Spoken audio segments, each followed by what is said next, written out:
Hi, I'm Erika Henningsen, and you are listening to The Art of Kindness.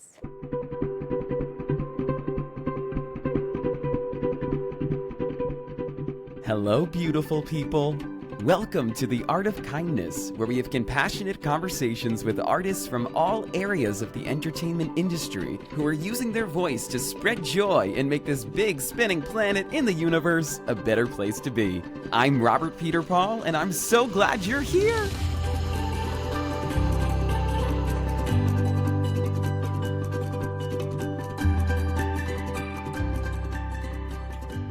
Hello, friends. We're back just in time and just for you after this long holiday weekend, celebrating not only July 4th, insert firework noises here. That's definitely not a firework sound, but we also commemorate 4 years of the Art of Kindness podcast. Shout out to my old friend Amanda for reminding me about this because I honestly completely forgot. And then I thought it was 3 years because I can't do math. LOL. Thank you all from the bottom of my heart for being a part of this kindness community. I have been blown away by how we've grown, what we've been able to accomplish over these past 4 years. And I am filled with so much gratitude for you. Not only for being a part of this community, but for taking action to build a kinder world. And before I get so sappy that I turn into a tree, get it, like sap on a tree, we're gonna party like it's 1950, little baby, with a full A-OK episode. It's been way too long since we've had one of those. We're gonna go somewhere beyond the sea, featuring a beacon of light that I've been hoping would shine her light over our kindness community for quite some time now. Today's guest is powerhouse performer Erika Henningsen. Erika Henningsen stitched her thread onto the fabric of pop culture as the original Katie Heron in Mean Girls the Musical on Broadway, earning an Outer Critics Circle Award nomination. She has continued to shine like the stars at night on both the stage and screen ever since. The Cali native went on to appear in hit series like Girls 5 Eva, Harlem, Blue Bloods, and FBI International, and brings her powerhouse voice to the lead role of Charlie Morningstar in A24 and Amazon's animated musical comedy Has Been Hotel. Most recently, you can bask in Erika's glow on Broadway in Just in Time, opposite Jonathan Groff, or Netflix's 4 Seasons, which I think we binged in 4 days, alongside comedy icons like Steve Carell and Tina Fey, who clearly loves working with her. I've witnessed Erika's passion for showbiz firsthand, and more importantly, for show people. She truly seems to lead with kindness on and off the stage, and I am so grateful for this conversation. If you enjoy this chat, please spread the sunshine and share it with a friend or 7. Or if you're feeling extra kind, we'd appreciate a follow/review wherever you listen to podcasts or on social media at Art of Kindness Pod / Rob Peterpaul. Okay. You can also watch our conversation on our YouTube channel, which we're trying to grow, so join the party over there as well. Now, without further ado, please welcome the electric Erika Henningsen.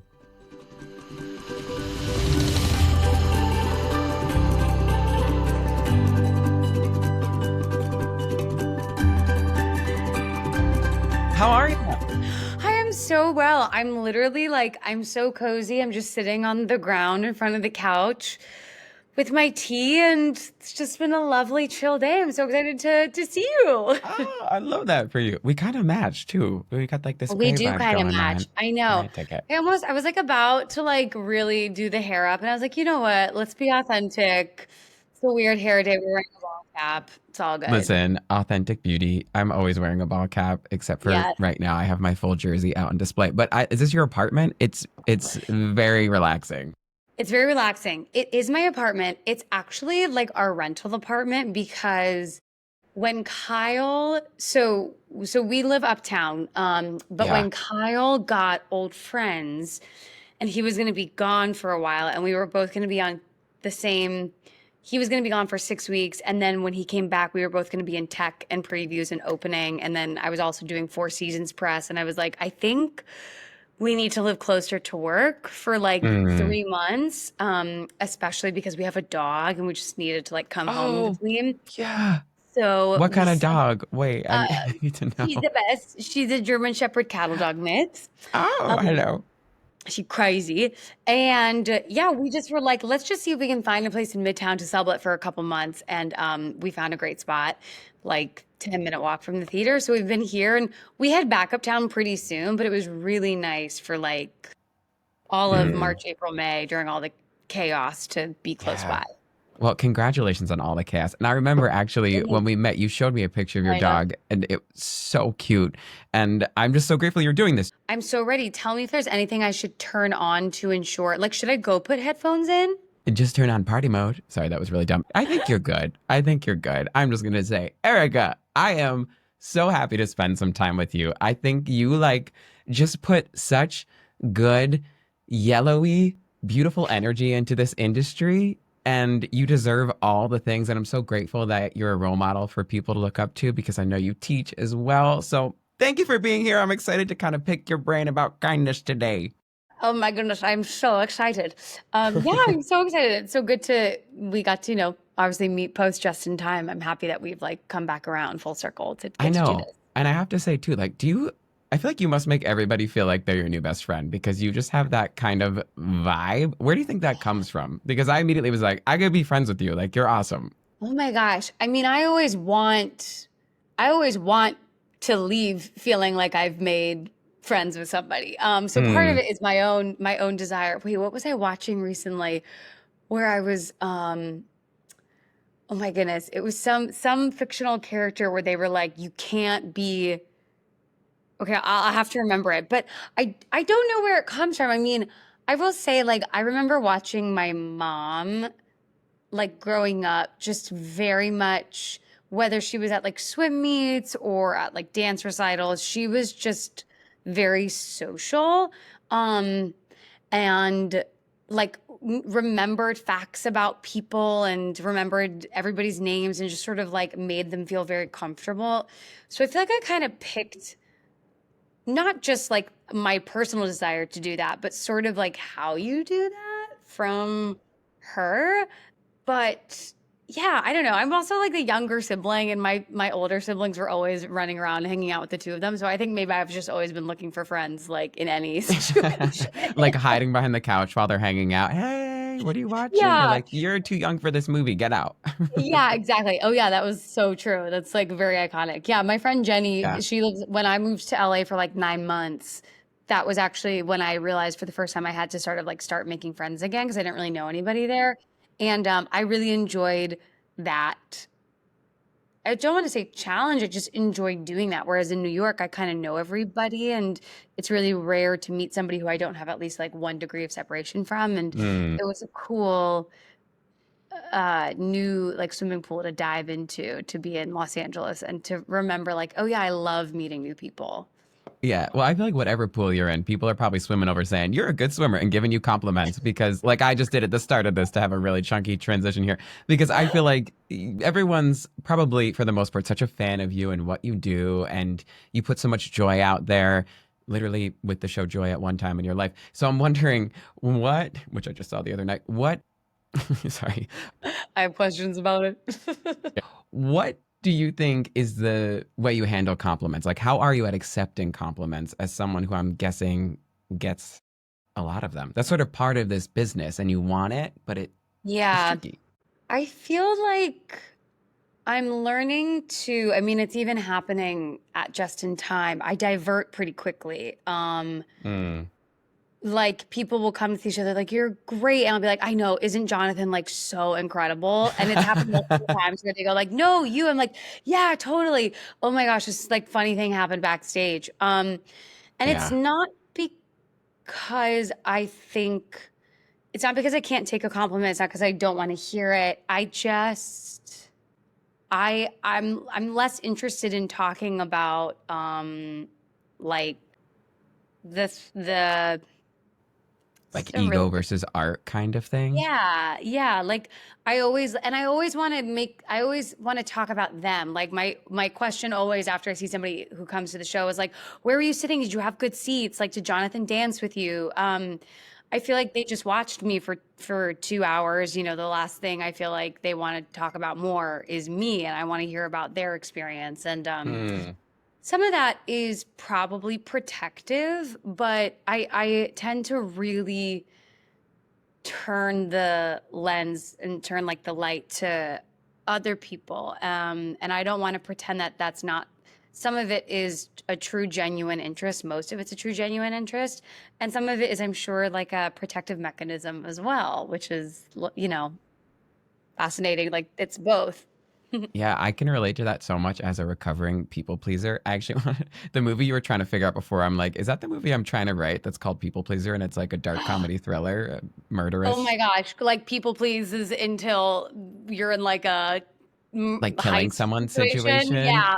I don't know. There's something there. But I feel like I've had to learn in my own life as I cross my legs and you're going to therapize me today. I don't know if you knew that, that you don't have to always like, you got the tea.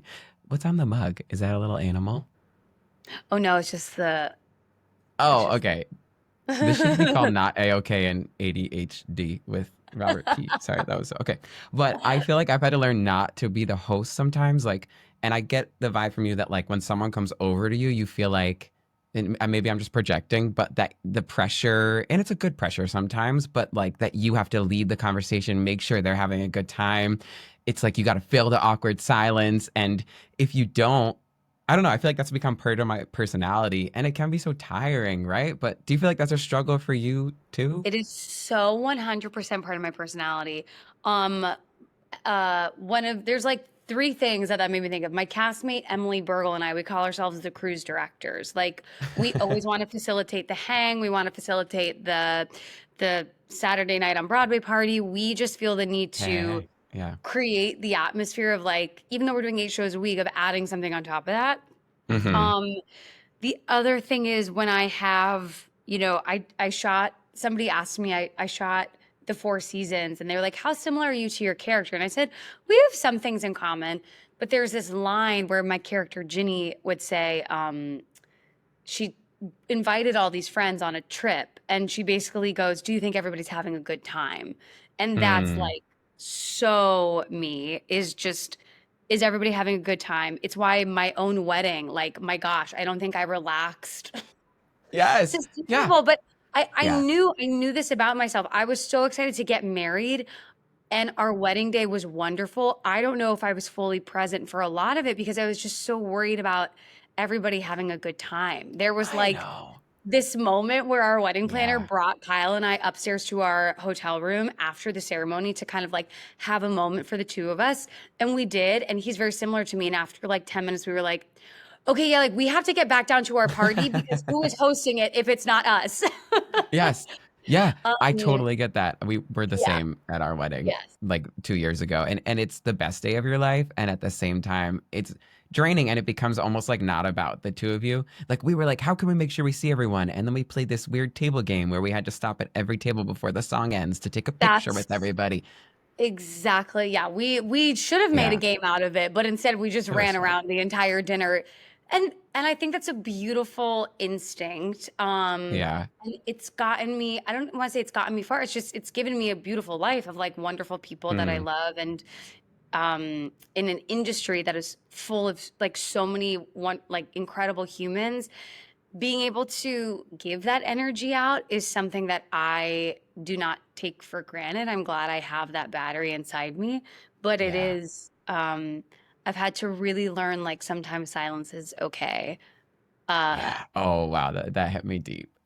Like I'm yeah, about to pass out. Is yeah, yeah. it's good.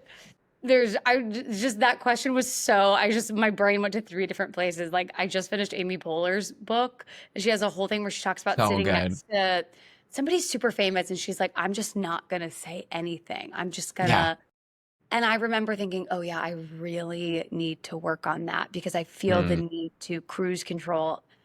It's cruise direct, not cruise control, cruise direct Like, yeah. every situation. Yeah, because I immediately meet someone and I feel like if they're quiet, like my connection is that they don't like me from the start. And that's probably not true. It's just they're calm, they're cooler, and maybe they're awkward even. Like maybe they're just like remaining cool. And Yes. I'm not cool. I'm like, oh my God, look at that sign. Like, what does that say? You know, I'll pull anything out of thin air just to try and like make a conversation going. And learning that not everybody is chatty or needs to talk. That's a Yeah. lesson too. And I wonder for you if you found that started. I'm sure that was part of you growing up in Maraja. Moraga. Ooh, but Mirage is fun. Let's call it Miraja. I know. I was thinking of Aladdin. My brain's. I could practice something and I'll never say it right. Let's It be does real. sound like it. There's no reason you should know how to pronounce Moraga, California. But I know you've said it's like a Pleasantville, and I kind of grew up in a situation like that too. What Yeah. what do you feel like your definition of kindness was early on, and how do you think it has changed over the years? I know that's a bigger question, but as we get into the Hmm. topic, I'd love to know. Wow, I think it's really interesting. I think kindness, because I grew up in sort of a Pleasantville, was very like black and white, very sort of this is what is good, this is what is bad. Kindness was intertwined with not just morality, but like not disappointing people. Mm, And it was usually a focus on kindness to others, which is incredibly important, but not always a kindness to ourself. I yeah. feel like I didn't really learn about kindness to myself until recently. Like, I feel Yeah. like that was a lesson that I'm still learning of how to have kindness for yourself. Mm. And the It's one a that journey. it's a journey. And the one thing I will like never forget, because it's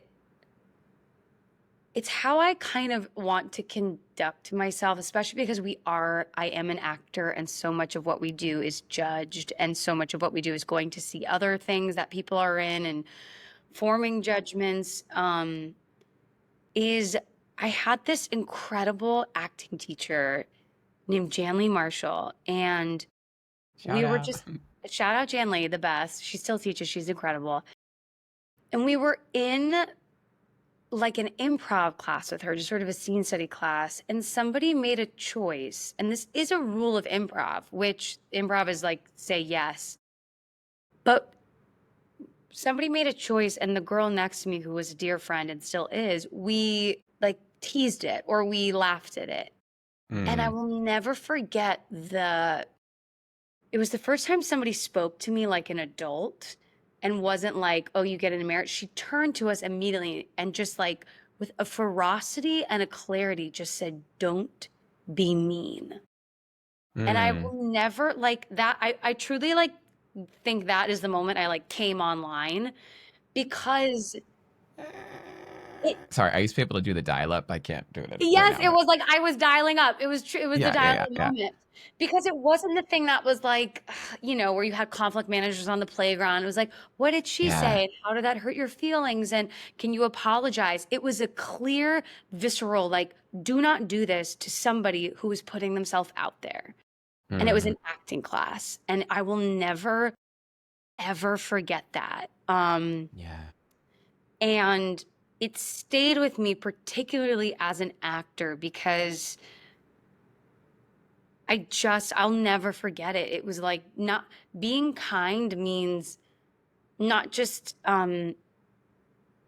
being good, but being supportive and like Yeah. letting people's personality, even if it's something that you're like, oh God, I wouldn't have the confidence to do that, like letting it exist and breathe and just showing support Mm. no matter what. And I feel that a lot as an artist sometimes, where it's so easy for us to cut one another down. And I just think Mm. like it the fact that any of us do this at all is a miracle, because Yeah. it requires such bravery of self. And I don't know, I think there's so much nasty energy in the world. This little corner Unfortunately. unfortunately, I'm like, Yeah. I never want to be that. And I'll never forget that. That was sort of Mm, when I realized that kindness, I think I maybe was outwardly kind as a kid, but would like laugh, behind my hands with a friend at somebody. And mm-hmm. to be caught doing that and to be called out so directly, but so clearly, and for somebody to be so in the right, Yeah. I never forgot it. It truly is. And Thanks I for try to sharing remember that. that. Yeah. Yeah, that even takes, I think vulnerability is the word that comes to mind, and that even takes vulnerability to share that. So I appreciate Yeah. that because I was sort of the same in that I would want to match people and I think Yes. fit in and Yes. be everyone's friend. And so if someone else thinks something's not cool, like I don't think it's cool either. And then I learned, if you're everybody's friend, you're really no one's friend.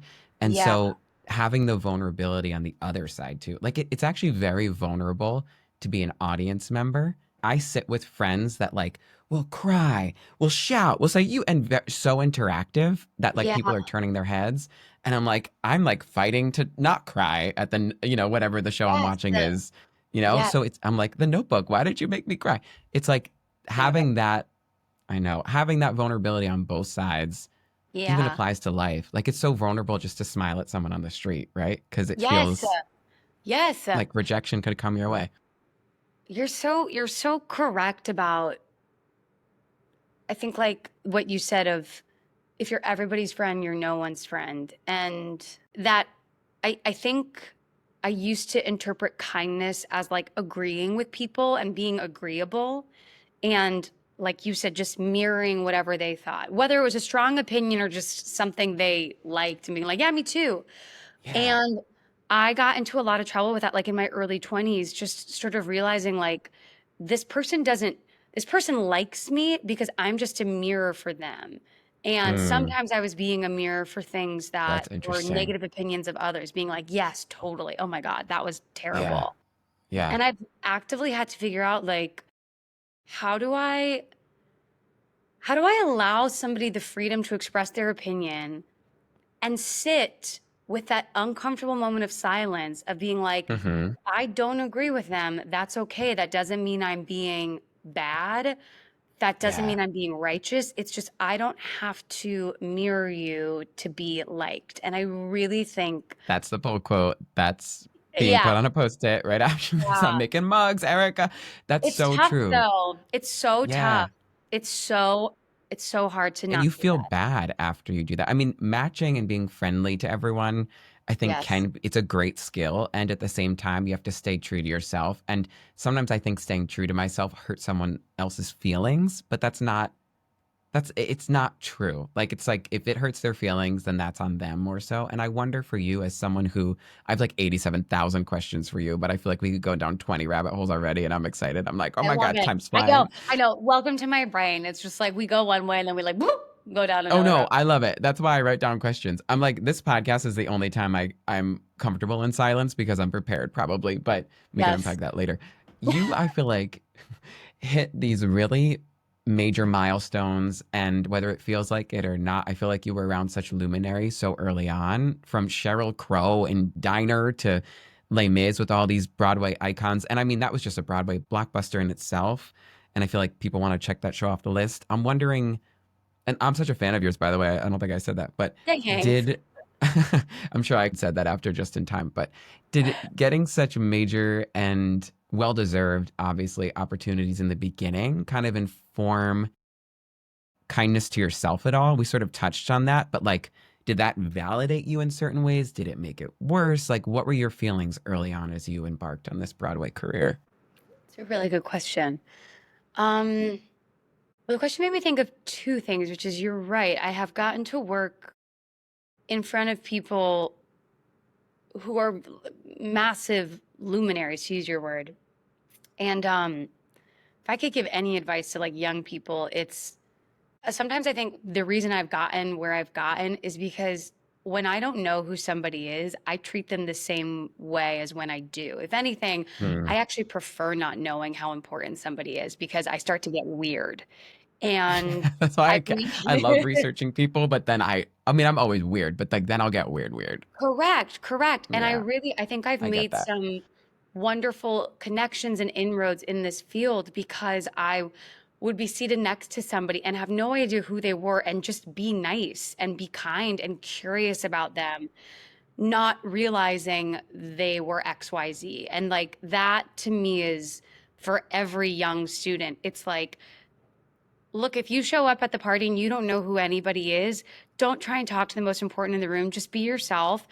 If that person, like if somebody comes to talk to you, treat them kindly because you have no idea who that person might be, and they might be the person to give you this incredible job down the line. Yes. It's just a weird, like, I really think sometimes my ignorance of people's power is in combination with kindness and curiosity towards other is my superpower because I just end up you leave a nice taste in somebody's mouth when they can tell you're just outwardly generous, not trying to get Yeah. something back because you don't even know who they are. It's a level playing field. But do you Yeah. sometimes get people that don't believe it? Like they don't believe you're genuine? Have you encountered that? Because I feel like that happens in our industry too. It's like they don't think you're being real, but you are.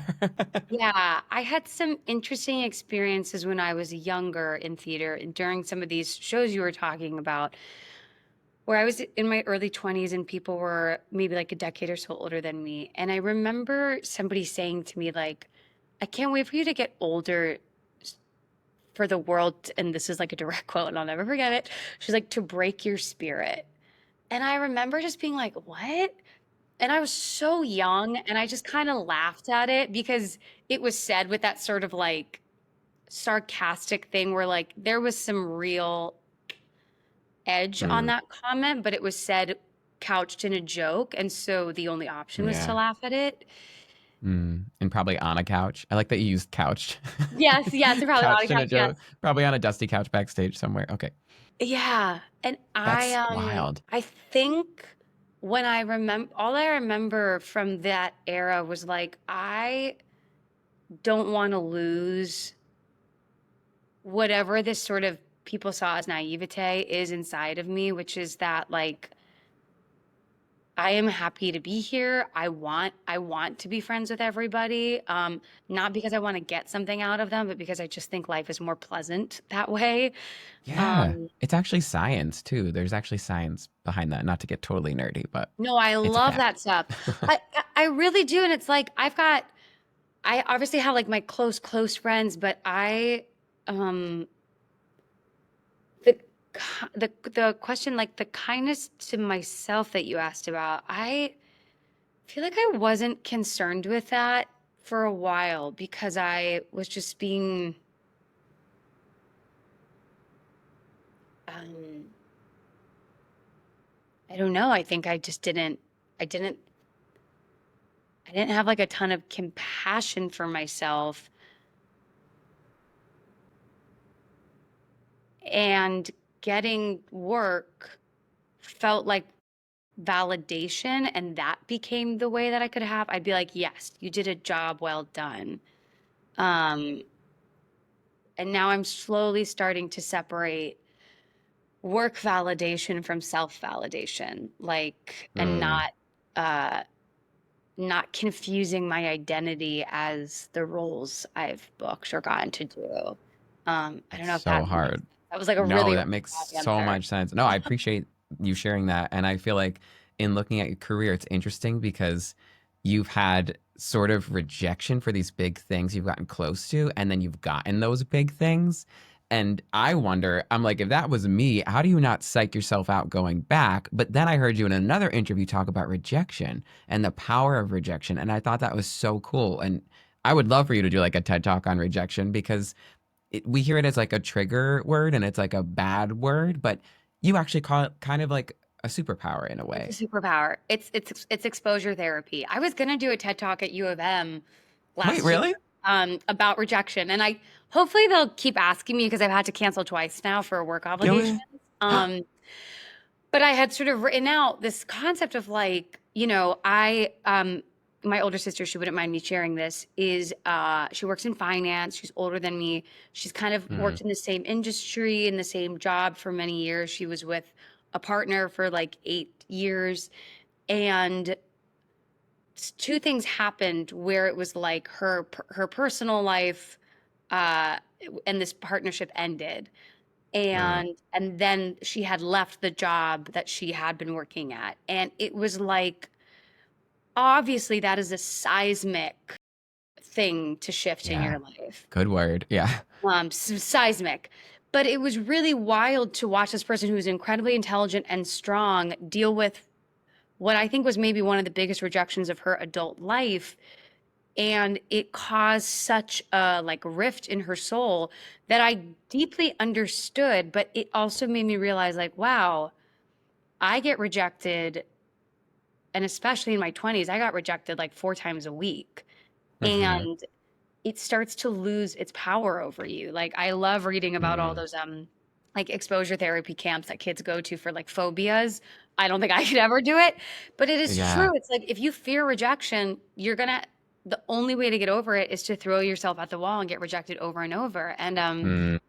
I kind of feel like that is something that has allowed me to develop like a kindness for myself is I don't feel like the slings and arrows of rejection as deeply as I used to. And that's like allowed me Yeah. to really not beat myself up. Like I think when some people get rejected, they go, "Oh, it was me. It's like I did something wrong." And for better or for worse, I no longer think it's about me because it's happened too many Mm. times that I've gotten rejected. And it's also happened a couple times where I haven't. And there Yeah. was no difference in the preparation or the work. It was just not the job.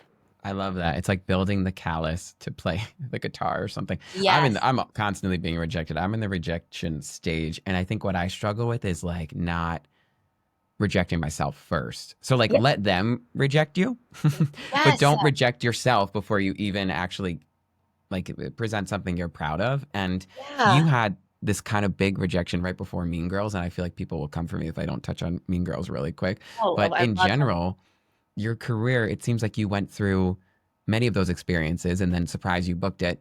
We kind of just touched on like you not getting psyched out and the power of rejection, then Mhm. stepping into Mean Girls. And I heard you talk about how you like blacked Tina Fey out the first time you saw her sitting behind the table and you like couldn't look at her. Don't remember her being there. Like, how did you struggle with imposter syndrome at all? Like, how did you kind of break into this big, iconic role with this amazing team and yeah, succeed so beautifully? A really good question. And I remember a teacher, like a year into a college professor, called me and was like, "Can you believe it?" He was like, why, how did you ever think that like you're leading Mean Girls on Broadway with Casey Nicholaw and Tina Fey?" He was like, "What made you think you could do that?" And I was like, I never Dog I was like, cameo. the audacity of that question didn't occur to me. I knew we're gonna I pause. My love it. dog's shaking her. You're being loud and jangly there, Hi. Kitty. We need a dog cameo. Dog cameo. Doggy, come here. Hi, baby girl. Have Oh, it. hello. Oh my God. She crazy. My cats Um, are under the door. Speaking of crazy, my cats are like oh, shaking the door to they're come gonna in claw. right now. I'm like, yeah, they're Mean Girls fans, but Oh, it's they're okay. like, yes, we want to play Carrie. Um, Exactly. so I Catty knew hearing. Sorry. Okay. he asked that question, and I was like, yeah, at some point I must have doubted if I could do it, but because it was a year into doing it, I was like, I don't remember that feeling. But I think like when I think back to auditioning, there are a couple things that come to mind. When I auditioned for the lab, I was so like desperate, like so desperate because it had Mm, come off the heels of getting close to Frozen, Anastasia, and I think something else. Maybe it was just Anya and Anna. which And we I all was know now, like you would kill. So it's that's also speaks to like rejection. It's just not, it doesn't say anything about your talent. Yeah. not at all, not at all. And every girl who was in the final callback room for all three of those shows, everybody would have crushed it. Mm, Um, and you really maybe it was coming off of those rejections that like allowed me when I got rejected from the lab for Mean Girls, I had like two things. One was I had a best friend who was in a very different part of her career, but who let me like cry on her couch about it. And if you don't have friends who, no matter where they are in their career, if they're quote unquote further along or still getting off the ground, you need to be able to make space and have friendships that can support you in those moments of rejection, even if in the back of their mind they're like, God, I would kill to be rejected by Casey Nicola and Tina Fey in a final callback. Like, Yeah. my friend really held me and didn't ever say, well, you're lucky you were in the room. And I will forever be appreciative for that. And that was like the person I went to immediately after. So I really had like a strong support system where I could like grieve losing it, like really grieve losing it. And then when it came back around, two things happened. When it came back around, like, my God, like, I just remember like the callus was built up. Yeah. I was also probably a little mad because I think somewhere in my body, I would never have been like this in the room. I was like, I'm going to prove to you that I'm your girl. And I could have been your girl the first time, but you needed to like work something out. And it wasn't even that I wanted to prove it to them. I was just like, I've known something in my heart. There's like something here for me. And now I get to go in because you're questioning. And I'm going to take advantage of that. They had doubt. And I was like, I will not doubt myself. And my dad has this like, which is why when you said you can't reject yourself before they do, like, my God, that is, I have another story about that I have to tell you. That I must tell you. Okay, Because, please. I have to I already tell need to schedule like 20 more interviews with you because this is great. Okay. well, it's weird. Like, you kind of get a retroactive thing because it's like my parents were not show parents. They did not blow smoke up my ass when I got into college. Like, they were as shocked as I was. Like, there was no sort of like, you're going to be a star. But my dad always had this saying, which was leave no doubt, which is this quote from Remember the Titans, which is like, leave no Such a good doubt. movie. Yeah, it's a perfect movie. And it's like I'll cry Musical? about it. Okay. Honestly, the soundtrack is incredible for the movie. Yes. But his thing was like, you may not be the person for the part, even if wasn't even what he was talking about. But he was like, leave no doubt that you deserve to be in that room. Be prepared, be kind, and don't question yourself for a second. He's like, because if you doubt that you're supposed to be there, then they're going to. And again, it's a really beautiful thing for a parent to say to their kid, because it's not saying you're magnificent. It's saying leave no doubt about your work ethic and your skill, and then just leave the room and then get out of there. I love that. Like, it's the best. Like, I hold that in with me because it takes the onus off of I have to prove something, or they don't like me, or like the negative intention, which is what they Yes. scream in acting class. They're like, have a positive intention. You're like, what does that mean? I'm not happy. And it's a positive, active intention. It's like, it's so active. And I just like love that somewhere that infiltrated my brain from my dad. And the thing that you said about like, don't count yourself out before they do.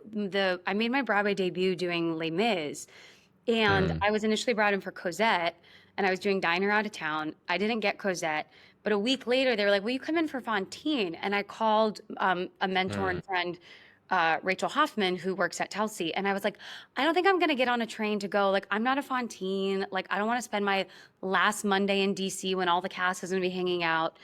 And she was like, don't count yourself out before they do. She was like, they asked you to come audition. They think you could do it. They're not seeing you if they don't think you can do it. And thank God she said that, because that's like how I made such an important lesson.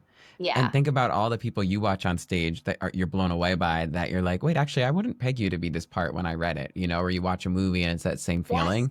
And I love what you also said about Mean Girls, in the sense of, I'm sure it made it easier to not get lost in the imposter syndrome sauce when you feel like you have a family immediately.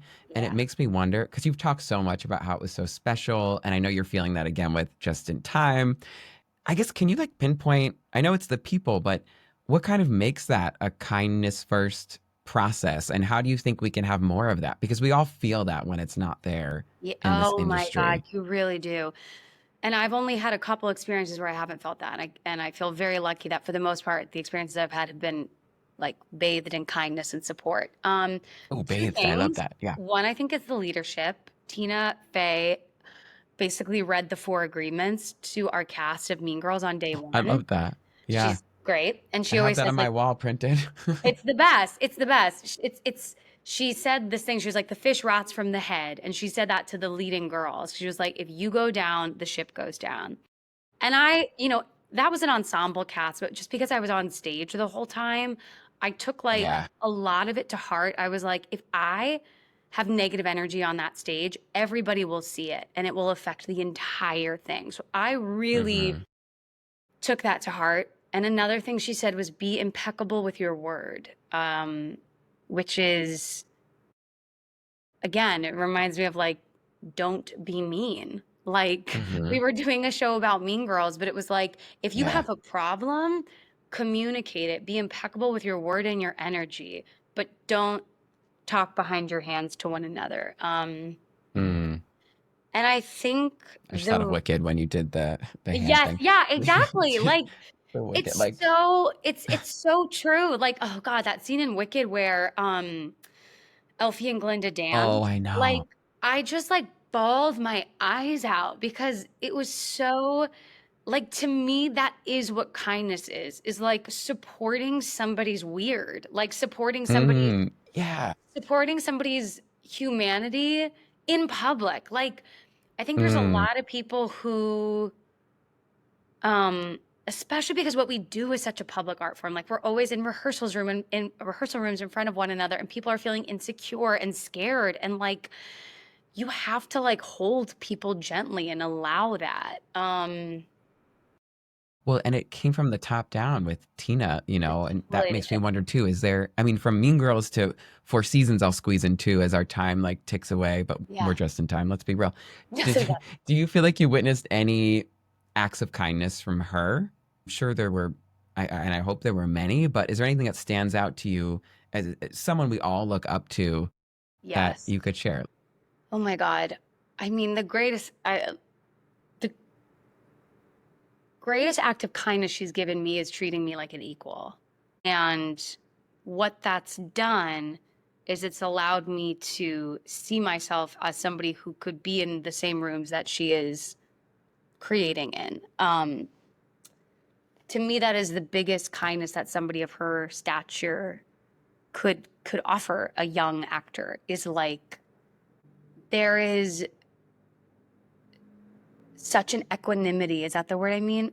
Equanimity with how she You're treats. dropping good words. I love a vocab word. You have a good lexicon. Yes. With how she treats everybody. Like, again, it's that thing of like, I'm sure if there was a dinner table, like, I don't think Tina is one of those people who is aware of who has the most power, or maybe she's aware of it, but she doesn't treat anybody differently. And I Mm. think that's like, I see that so often in this industry where people want to touch the money and they want to touch the whatever is shiniest and most powerful. And like, you sense that, and that can only get you so far. I really believe like treating people equally is the kindest thing you could do for yourself and for the longevity of whatever you are pursuing. Like, there is a selflessness to that, and it comes back in dividends. And I like really Does. It's science. Again, it's not, literally yeah, it's science. just like what you put out, you get back. I think Yeah. so treating me like an equal is like the kindest thing she has ever done. And treating everybody like an equal. Like, the Mm. person who does her hair on set every day is a person that she has known for years, and she treats that person with like such love and tenderness, the same way as she treats, the number 2 on the call sheet. So like, Mm. I am just very impressed by how much she wants to acknowledge everybody's humanity on set, no matter what job they're doing. Yeah. Towards m- Seems like that. me specifically, and especially in Mean Girls, there's 2 moments with, and I always want to shout out Casey Nicola as well, because the 2 of them were kind of Hey. my like mother and father during that process. I mean, what epic parents. I've heard so many Yeah. amazing things about Casey too. And Tina gave me like bravery. Like, if I was Dorothy, she like gave me my courage. She gave me my courage. And Yeah. and Casey he had this moment where like he could see I was crumbling, and he took me off stage and was like, he just looked me in the eyes and he was like, "You need a second." I was like, "I do." And I just like cried. And we were not close to one another. Like it was like 2 months into working together. I didn't know him very well yet. And he just kind of like stood and let me cry because I was so overwhelmed. And then he just like put his hand on my shoulder and was like, "Take as much time as you need right now. And you need to Mm. promise me you're going to take care of yourself. I don't know how Oh. you take care of yourself." He was like, "Because I don't know you," but he was like, "But whatever that is, you must find it. You must protect it because you are more important than this." And like, Mm. he's saying that in the middle of tech before we open in DC. He's like, "We have no time. I am going to take her off stage," because he knew like worse than anything is for me to cry in front of my whole cast, for me personally. Yeah. And There are he worse was things like, you could do. Sorry. Okay. yeah.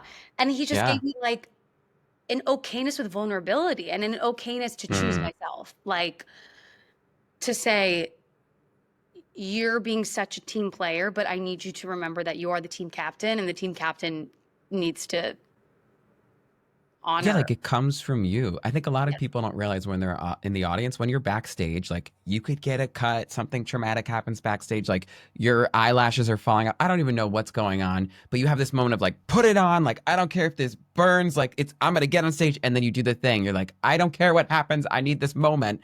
And then Yes, afterwards, it's like, oh, wait, but this is my body and me. And correct. as someone who gives so much energy on stage and off, which I've heard you talk about too, learning to kind of like rest.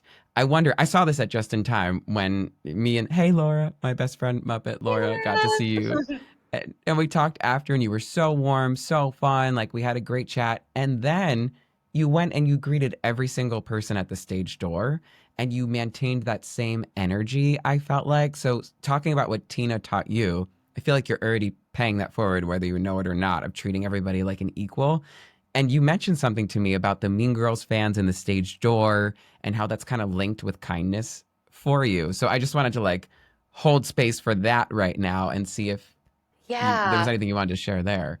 What did I Like the well, kindness of the stage door. the stage door for me was like the stage door at Mean Girls in particular was kind of like a club hangout. Oh, that's Because there fun. were, I mean, it's just so many young girls and just like it was just so beautiful to see all of them just like show up with joy and be so unabashedly just happy about this theatrical experience.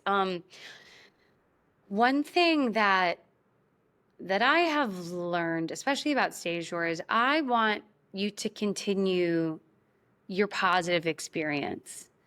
And I stage door when I know I can provide that. And I don't stage door if I don't think I can. And Mm, that's something that I've kind of learned where to me that actually is a new version of kindness for others and kindness for myself, which is sometimes on a Saturday night when you're on show 7 and you've got one more tomorrow, you're like the energy that these people deserve who are waiting outside that I want to give them, I don't have it. mm, And kind of like I've had moments where I've met my heroes, and if I caught them in a bad moment, which we all have, I would rather have yeah. just not met them. Yeah. And I Yeah. sometimes feel that. I feel this responsibility of like, I want to give you, and I'm not saying like I put on a face, but I'm like, I want to give you the version of myself that I am proud of, that I think you Mm, are excited to meet. And that hmm. person doesn't always exist on a Saturday night after a show.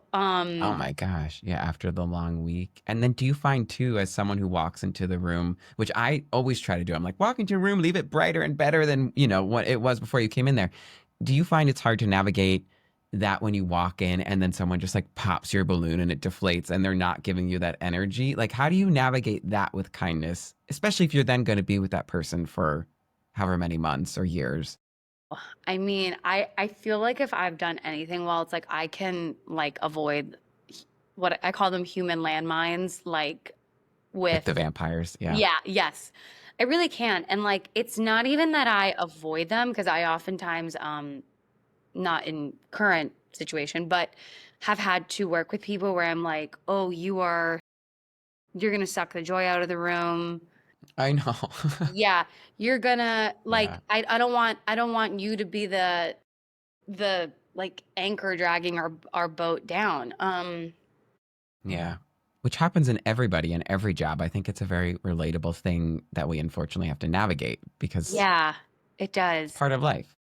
It's part of life. And like one thing I will say is like I think maybe I used to feel the need of making them not be like that. And I just Yeah. have realized like people who act that way want to be that way.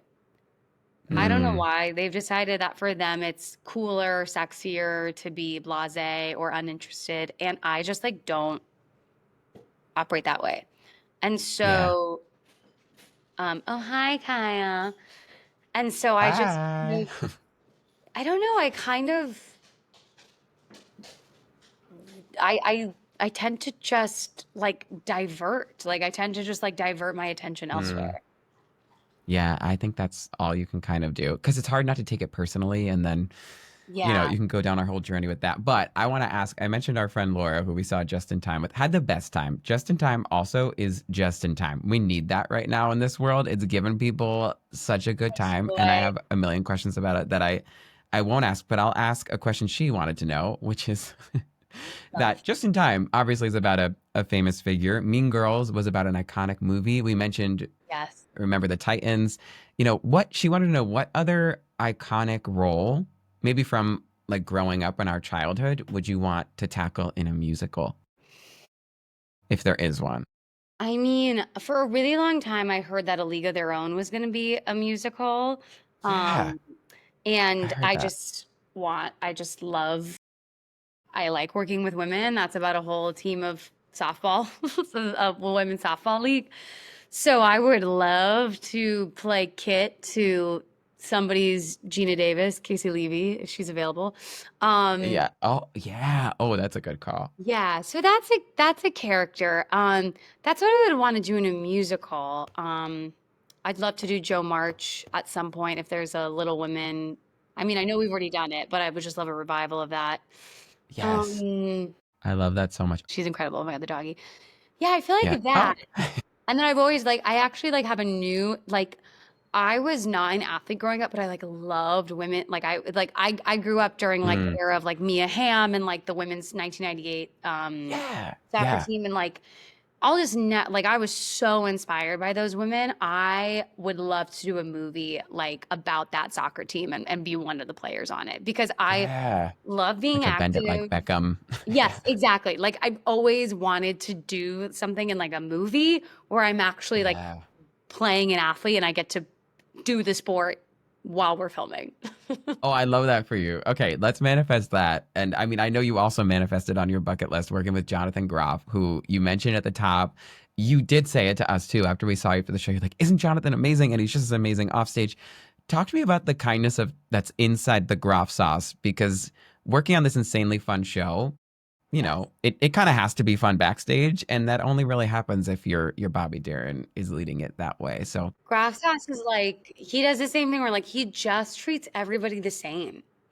Like, mm, and one thing I've learned from Jonathan, and I think this is probably something that we can learn because we're both very front-footed, like we prove our love and kindness by being on the balls of our feet and being like, yeah, oh my God, golden tell me retriever. everything. Yeah.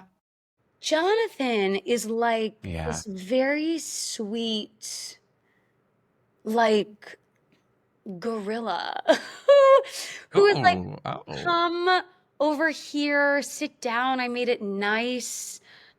I'm here. I'm gonna create a nice space for us. If you need me, I'm over here. Would you Mm, like to talk? Fantastic. He's his kindness is such a different color than mine. Mine is yellow, mm. and Jonathan is like this deep blue where it is I knew you were gonna say so blue. Yeah. soothing And it's why I think he's able to do the show he does and then host people Hmm. for like an hour after in his dressing Wow. room, Yeah. because he creates like an aura that you feel comfortable in. And I Mm. think that comes from a comfort with himself of like not having to prove his gratitude that you're there, his desire to make a quick connection. He's just like, I am here. Easy. It is, yeah, it is on the back of it's on the heels of his feet as opposed to the balls. I And love I that. just like it's so beautiful and it's such a different energy, but it creates the same feeling of love and acceptance that I think Mm. when you do have a yellow type of kindness, you want to create. But I'm trying to learn that that version not only is necessary when you have a demanding job, but is Yeah. equally as powerful. Um, Yeah. It's like there's like Glinda kindness and there's Elphaba kindness. It's like a quieter one and a bubblier one, and they're both needed. that is exactly that is exactly what it is. And we are Okay. Glindas, and the world needs Yeah. Glindas. But Yeah. sometimes I wonder, like, Do you want to be a Glinda?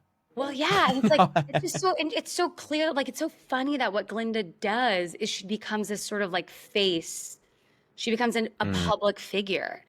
And Jonathan is not Jonathan's a well-known entity, but he is not a public figure. Like he is Mm. not on Instagram, he does not stage door, but you feel his love and connection based just how he acts in private. And so like Mm.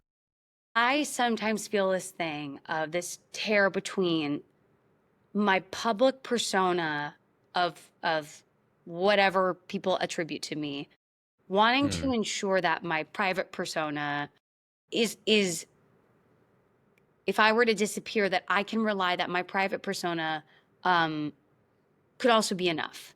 That like I don't have So to interesting as you play really. Sandra D, Yes. because that's kind of well, I guess she didn't really have control over her public figure like you do and like we do with social media. Although we really don't have total control.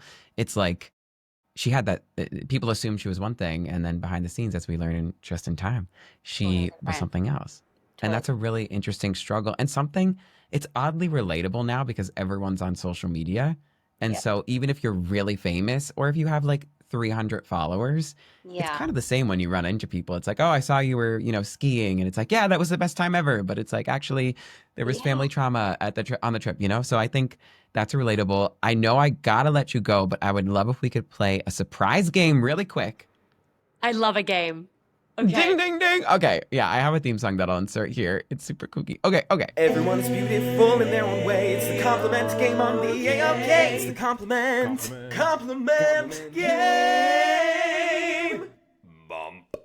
Yeah, speaking of me being on like the front of my feet and needing to prove my love for everyone, my love for you is going to be proved with this game called the Compliment Game.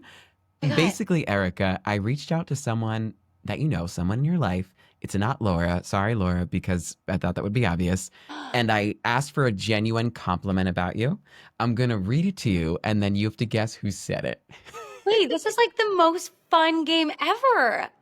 Thank you. I love playing it, and I don't always get to, but this person got right back to me, and I think this is great. This is actually a first of its kind compliment because there is an image to go with it that I'm going to withhold because that'll give it away, possibly. Hi. Okay. Okay. I'm going to read it to you. You can ask me yes or no questions. Okay. I mean, what do I know? But I'll try to answer. Okay. We'll say you get 3 guesses. People get really freaked out when there's no rules. Okay. Erika is my girl, my partner in crime. We joke, we see each other more than we see our sweet angel husbands. One of my favorite things about her is her ferocity for life, while also being the kindest, most loving, and supportive friend in the whole wide world. I watch how she pushes herself to strive for more, the way she advocates for herself and those around her, and her fervor for not wasting a minute of this life. And it truly motivates me to do the same. I'm going to withhold the end for now. Is it Christina Olivato? Yes, it's Christina. Ding, ding, ding. Okay, someone hasn't gotten it on the first try in a long time, but that was a good compliment, Christina. I think what was helpful was the first line. I was like, "That's Chris. Like Erica is my girl." I was like, that's Yeah. Christina. And we do. She is my like work wife and like social wife. Like our husbands wish they were in my and Saw each Christina's other. club. We're in our own club. I Anyways. love that. Oh my God, wait, that made my day. Yeah, I heard she's so lovely. Oh, well, okay. I hope this makes it too because she said, also show her and your listeners this meme, which perfectly encapsulates our The Barbie friendship. Love you, Erica. I think it is. I've never shared anything on here before, but like no time to learn, like when you're actually in an interview. meme. I Can I love share it. it?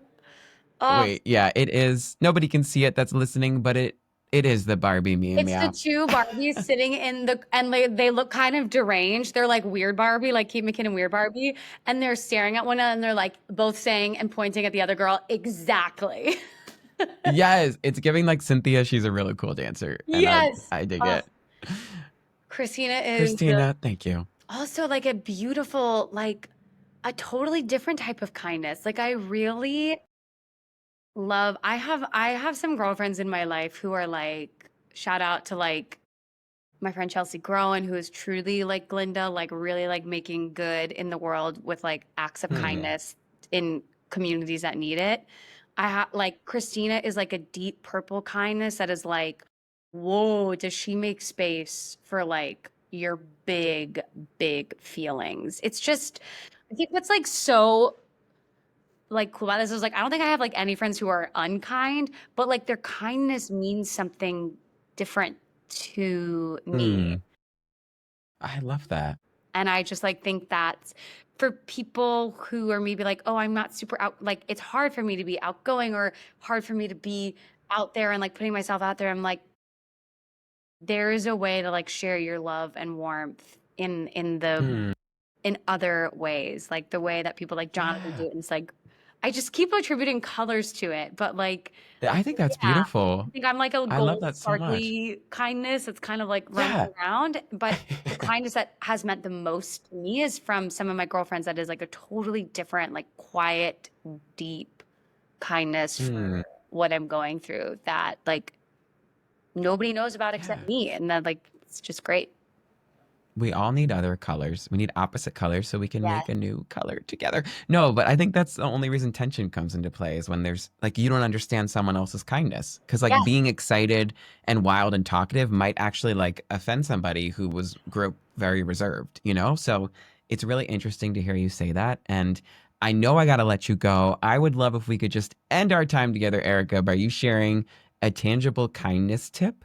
So something you would like for everybody out there to do on their own corner of the world to try and make it a little bit kinder in these times. Oh my God, it's so small, but help people on the subways. Mm, And in tiny ways, like when somebody has more bags than you do, let them sit. When people are trying to get, when you're trying to get on, let the other people get off. If you don't like giving money out, I always carry some granola bars in my bag. Like, yes. this is maybe more for New Yorkers, but like the subway to me is where we have the chance to be our worst versions of ourselves or our, in small ways, the best versions of ourselves. And help moms when they have strollers carry them down the stairs. Like it's so small. I think we get on the subway and we tune out and we look at our phones and we put our headphones in. Every single person Yeah. in every subway car, somebody needs help in some way. Um, Yeah. and so like That's that's so beautiful. yeah, I like I really despise the subway and I'm trying to make the subway kinder by just being like, just do one nice thing. Everybody takes the subway in New York at least once a day. Yes. Like, look around, somebody will appreciate you giving up your seat, you helping them carry their grocery bag, the stroller, Hmm. handing, listen to the mariachi band, Venmo a buck Yes. to the guy who has the like I It's am like joy. always doing that stuff because I just think I'm Flip like, on the pole with the flippers. let him Like, do get it. up Yeah. there. Let him do Like, it. and applaud because like Yeah. applaud after and then you can put your headphones back in. Like it's so simple. Just do it. Make the Yeah. subway better. I love that. And it'll make you feel better too. There's a campaign here. My friend was actually just like on a serious note accosted on the subway. And the only reason, which happens all the time, the only reason she got through it is because of like the glances, the people coming up to her, the other people that were kind and aware. So I think that's a really great point, is be kind on the subway. You kind of And now that you've given a tip for everybody, wait, this is so random, but I'm going to the Heathers opening Monday, and it made me think, what would Katie Heron advise Veronica Sawyer? Because I feel like they're in similar boats. I'm sorry, this is a random question. I'm so jealous that you're going to Heller's opening. I want to go. Come. Oh my gosh, you can come. What would my advice? Oh God, I don't know Heather's as well. Wait, which one? To Veronica? Is that the part that Barry Wilbur we played? Yeah, she's like the Katie. Basically, kind of. What would my advice to her be? Stick with the person who likes the weird things that you like. Like, I forget, because isn't Jade, something bad happens at the end of That's Heather's. perfect. So like, Yeah, you just gotta try don't to do see it. bad things. But like, I always say that to kids where I'm like, even if you find one person who likes the weird game you like or the weird TV show, like, stick with that person. I feel like we try to homogenize ourselves and our interests to fit in and to have more friends. And it's just like, I'm so happy that I stuck with theater, and because I just made all my friends there, and like it wasn't not the cool thing to do. It was just sort of like, I get you. I was kind of the only girl in my friend group who did it, and then I made my actual friends when I stuck with it. Yeah. It's hard to own what you love, but once you do, Yeah. you'll find the people that love it too. And I thank you for doing that, and for being you, Erika, and for bringing your beautiful, glittery yellow kindness to the world and the industry. You make everyone feel like they're your people, and we need more of that. So thank you for being here. Thank you so much. And sorry, my dog is like staring creepily over my shoulder. I'm like, hey. Until next time, remember, everything is gonna be A-OK.